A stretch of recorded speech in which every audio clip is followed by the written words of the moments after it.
పరిశోధన లేకపోతే మన సంగీతం ఇంత డెవలప్ అయ్యేది కాదు. ఇప్పుడు నాట్యశాస్త్రం అంటే భరతుడు రాశాడు. ఆ నాట్యశాస్త్రం రీసెర్చ్ చేసి రాయకపోతే మన సంగీతం అనేటువంటి సబ్జెక్టే ఉండేది కాదు. రత్నాకరం, గీత రత్నాకరం సారంగదేవుడు రాశారు. ఆయన కాశ్మీరీ పండితుడు, ఆయుర్వేద నిపుణుడు.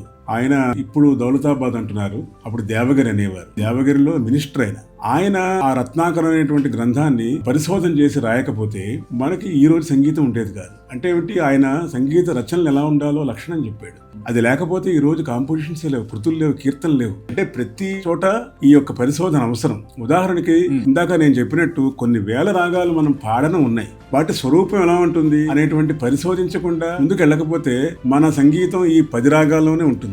మనం ఏదైతే సంగీతానికి ఎంత పరిశోధన అవసరం అంటే ఇవాళ రేపును అంత డెప్త్ ఉంది, అంత ఎవరు తవ్వట్లేదు, అంత ఉంది. సో డెఫినెట్ గా సంగీత విద్యార్థులు అందరూ కూడా అంటే పరిశోధన PhD కోసమే కాకుండా అందరూ నిరంతరం పరిశోధన పరంగా పుస్తకాలు చదువుతూ నాలెడ్జ్ సంపాదించుకొని వారి పాటలో దాన్ని ఇంప్లిమెంట్ చేయగలిగితే కనుక డెఫినెట్ గా సంగీత పరిశోధన అవసరం ఉంది.